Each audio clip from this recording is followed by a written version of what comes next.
We are eager to talk with you about anything that matters to you, because if it matters to you, it matters to all that is. Your life has caused you to focus, and that's really what we're going to be talking about here today, isn't it? Focus.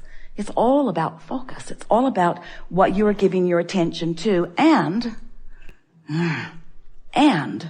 what you are giving your attention to in vibrational relationship to how the source within you feels as the source within you gives its attention to what you're giving your attention to.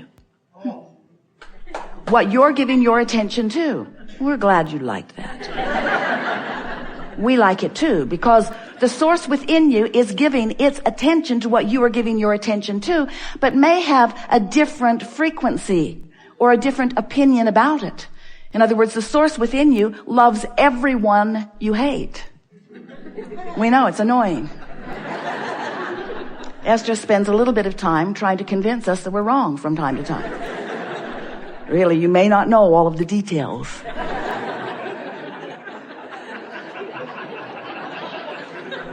But the source within you is aware of what you're aware of and has a frequency that is being offered, and we want you to know it's the dominant frequency. It's the frequency that will survive your physical death. Didn't mean to bring that up, but it will. It will survive. That leading edge part of you will survive when you reemerge into non-physical. And so we just want you to know that you can have your blending with that right here, right now, on the subjects, in the conversations, in the moments that are most important to you, right here, right now. That's what you really want. You said, I'll go forth into a physical environment and I will explore it to my fullest capacity. That's what you said. We told you we would remind you. It's annoying now, we know. I will explore it to my fullest capacity, and in doing so, I will become aware of what could be better about that specific thing in this specific instance. And when that awareness of what I don't want is vivid within me, I know, you said, because you knew, that in knowing what I don't want, that a clear awareness of what is wanted would be born at the same time. And isn't that always the way that it is? Don't you always know more clearly what you do want when you're right smack dab in the middle of what you don't want? Isn't that when it becomes clear? Now you don't do, we love you very much. You know there's something coming after those words.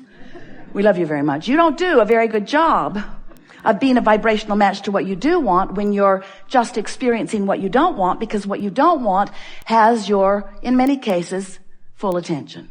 Your physical, human, undivided attention. And often, in speaking about what you want, even though you're using positive sounding words and maybe even smiling as you say them, as you're talking about what you want, often the reason that you want it is because you don't like not having it. And so your words, but more important, your vibration is all laced with the absence of what you want. And you just can't allow what you want into your experience when you are vividly active in the vibration of what you don't want. It just doesn't work that way. And you can't speak enough words or pull enough strings or influence enough people through your pulling of strings and offering of words to buck your own current. And it is your own current that we're talking about here. The current between you and you. The vibrational alignment or resistance between who you really are and who you're letting yourself be right here, right now, in this moment of the emotion. So, in wanting you to understand this, we began by saying, you know, you are more than you see, and many of you said, okay. And then we said, and you create your own reality. Seth coined those words, and many of you said, yes.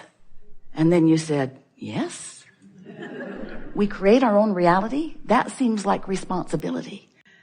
And I'm certain that I wouldn't create this reality, this specific thing, because I don't want it. Why would I create something unwanted? And we say, we didn't say that you create it on purpose. We said you create it.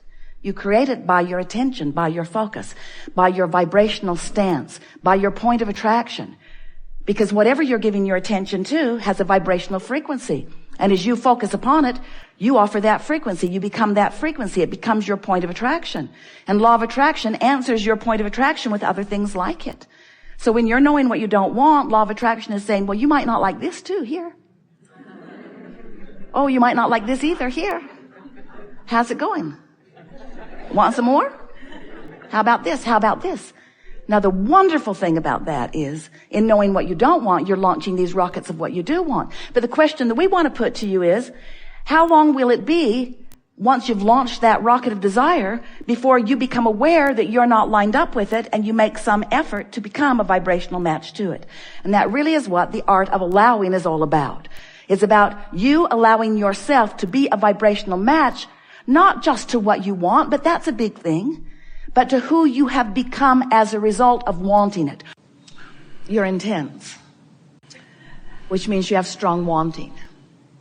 You're patient, which means you're willing to listen to the long version. You're intuitive, which is what brought you to this gathering today. You're aware. That's why you felt energy moving through you in stronger ways. You're queued up for self-realization that when others watch it happen will be pleasing to you, maybe not to them, but will be pleasing to you for this reason. We've been talking about energy. We've been talking about source. We've been talking about God. We've been talking about emotions. We've been talking about energy. We've been talking about flow. We've been talking about stifling and blocking. We've been talking about flow. But now we want to talk about cars. We want to talk about houses. We want to talk about lovers. We want to talk about mathematical equations. We want to talk about science. We want to talk about invention. We want to talk about creation. We want to talk about musical projects. We want to talk about books that you are writing. We want to talk about children that you are playing with and that you are raising. We want to talk about relationships that you are forming. We want to talk about the beautiful things in the world that you are attracting to you.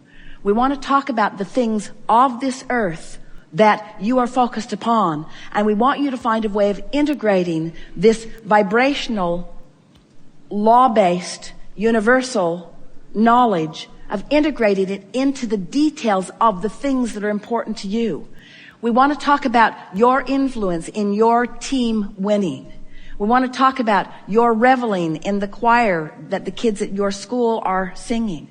We want to talk about the joyful things that your world is about. We don't want to distract you from the details of this physical life. We don't want to distract you from the food that you are eating or from your bodies that you are molding into the look and feel that you want. We don't want to distract you from anything that is of a physical nature.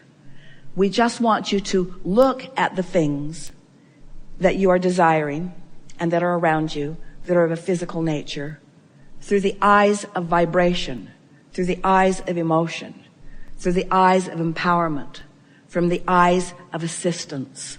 We want you to allow yourself to integrate the broader perspective of Source into the details of your life. We want to say to you that when you are involved in the details of your life, and this is what you're bringing to this conversation, yes. When you are involved in the details of your life, and you are not conscious in the moment of your alignment, that's where overwhelmment comes from. When you are involved in the details of your life and you are in conscious concert with alignment, that's when your ecstasy comes. That's when your passion comes. That's when your thrill comes. Those are those high points that you keep wanting to bounce to another and to another and to another. In other words, there is no aspect of your life that will not be immediately enhanced by your conscious awareness of these things that we've talked about here today. So yes, you are physical and you are beautiful. And your homes are magnificent and becoming more so. And your inventions are becoming more, and your life is becoming more delicious. And your ability to interact and interface with one another is becoming smoother and more as you want it to be every single day. But if you extract from the equation of the life that you're wanting to live, the vibrational basis of it, then you have no power or control. And when you reinsert it into the conversation, and you are mindful of the way you feel, and you are directing your thoughts energetically Not just subject by subject, but feeling by feeling. Now you've got control of your life experience, and you will shine a light all around you that others will flock to, asking you continually, what is it that you know that I don't know? And your answer will be general. You will say, I've discovered that life is supposed to be fun, and that it can be if I will allow it. I've discovered that all people are good, and the best of them will come to me if I will allow it. I've discovered that there's nothing that is big enough that deserves my attention at pushing against, and that every time I let something be big enough that I push against, I slow myself down, I shoot myself in the foot, I diminish my joy, and I waste my moment in time. And if they ask further, if they say, well, how is it that you know these things? Say to them, it came natural to me. Once I got a glimpse of it, I remembered that I knew it when I was born. It's a dream that I believe that I knew. I think it is the reason that I came forth. I do not believe that I came forth to struggle or to suffer. I believe that I came forth to revel in the living of life. I believe that I've been given the free will to make my choices about life. I believe that I'm backed up by a source so powerful and so loving that I cannot even find the words to describe it. And I believe that the presence of that is with me in every moment that I allow it. And somehow I keep figuring out how to allow it a little now, and how to allow it a little now, and how to allow it a little now. And if they're still listening, and some of them will be, they may say, and how is it that you've discovered? What is it that you do? How do you allow this thing that feels so good to you? How do you allow it when your children are fighting or when someone is suffering? How do you allow it then? And you say, I can't allow it then. My attention to that deprives me of my ability to allow it. So I had to learn how to focus. And I practiced by looking at the best of life until I practiced the vibration of that. And then their logic will bring them to this. They will say, well, how is it that you dare to turn your eyes away from those who need you most? And then you give them the answer that they all are looking for, but that few are ready to hear right here and now in the midst of their trouble. You say, I turn the other cheek, because in turning it away from what troubles me, in turning it away from the problem, I turn it toward the solution. I've tuned myself to the solutions of life. I've tuned myself to the frequency that provides me with the solutions. So while I welcome problems because solutions are so fun to find, I stopped wallowing in the problem. We have enjoyed this interaction more than these words can explain to you, but we've been zapping you with the sonar of a dolphin all day today. It is our knowing that you have moved to a different vibrational place than you have been before. We want to say to you that we make too much of all of this, that if you would just find a reason to be playful and play, we encourage you, get together with your funnest of friends and spend time with them. We encourage you, go to your favorite places and focus upon them. We encourage you, get out the music that sounds the best to you and play it frequently. We encourage you, do those things that feel the best. Let those be the priority that are on your to-do today list. Put the things that don't feel good on someone else's list. Put the things that don't feel good on the list that says, maybe someday, but not today. Put them on the list that says, maybe someone else is ready to do this, but I've moved beyond it. I am a seeker of joy. Today, no matter where I go, no matter what I'm doing, and no matter who I'm doing it with, it is my dominant intent to look for what I'm wanting to find, to look for those things that feel the best. Our appreciation for you could not be greater, and our anticipation of that which is to come is very specifically focused for each of you who have participated here today. Feel for us, because we're right there reveling in your discovery of the well-being that you are so deserving of and temporarily depriving of. There is great love here for you. And as always, we remain